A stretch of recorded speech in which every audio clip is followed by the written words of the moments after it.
Kermani is a valuable work on Hyder Ali, Alfred Lyle, Elphinstone.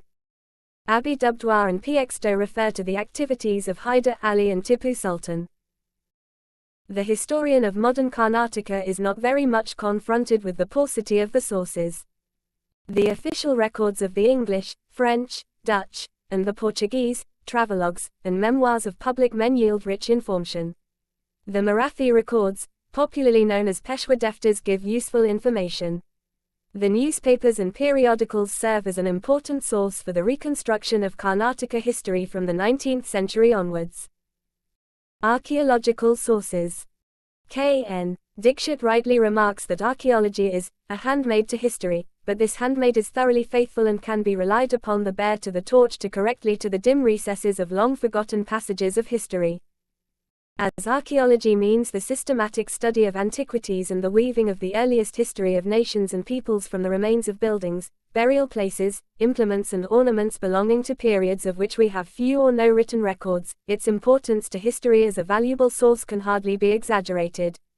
The archaeological sources may be classed under three broad divisions, viz., epigraphy, numismatics and monuments.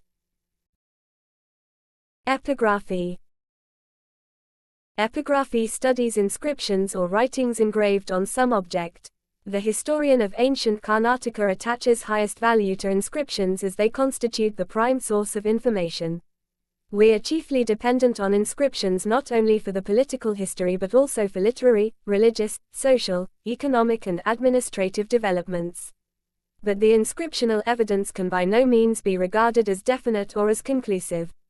Conflicting evidence is often a common occurrence, and this becomes amply clear when we compare data upon any one event drawn from inscriptions of different dynasties. To illustrate this point further, we may refer to the wars between the Chalukyas of Badami and the Pallavas, and between the Chalukyas of Kalyana and the Cholas, where both the parties in a fight claimed victories.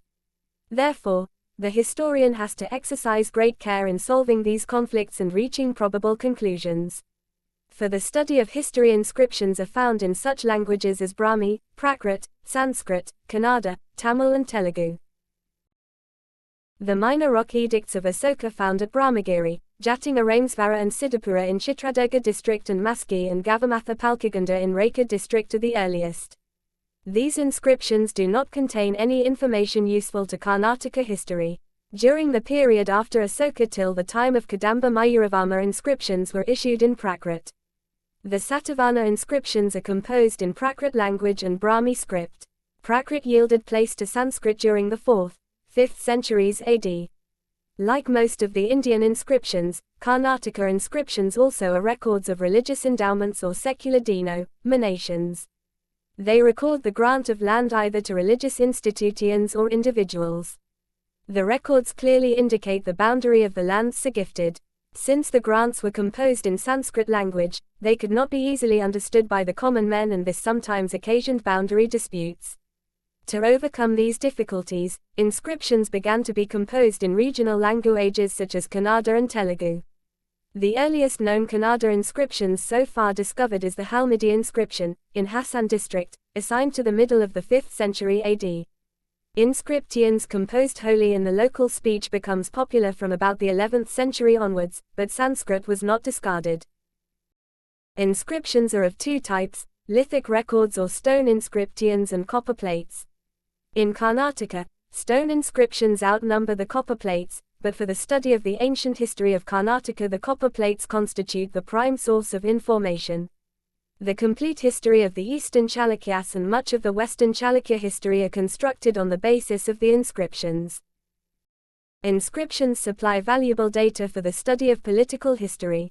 The genealogy of the dynasty and the military achievements of the rulers can be gleaned from the inscription. There are some inscriptions which are intended to extol the personal qualities and military exploits of the rulers. To this category belongs the Nashik inscriptions of Gautami Balasri, Talagunda pillar inscription of Shantavarma and the Aihole pillar inscription of Pulaksine II. The Mahakuta pillar inscription of Mangalesha and the Aihole pillar inscription throws light on the cultivation of Sanskrit literature.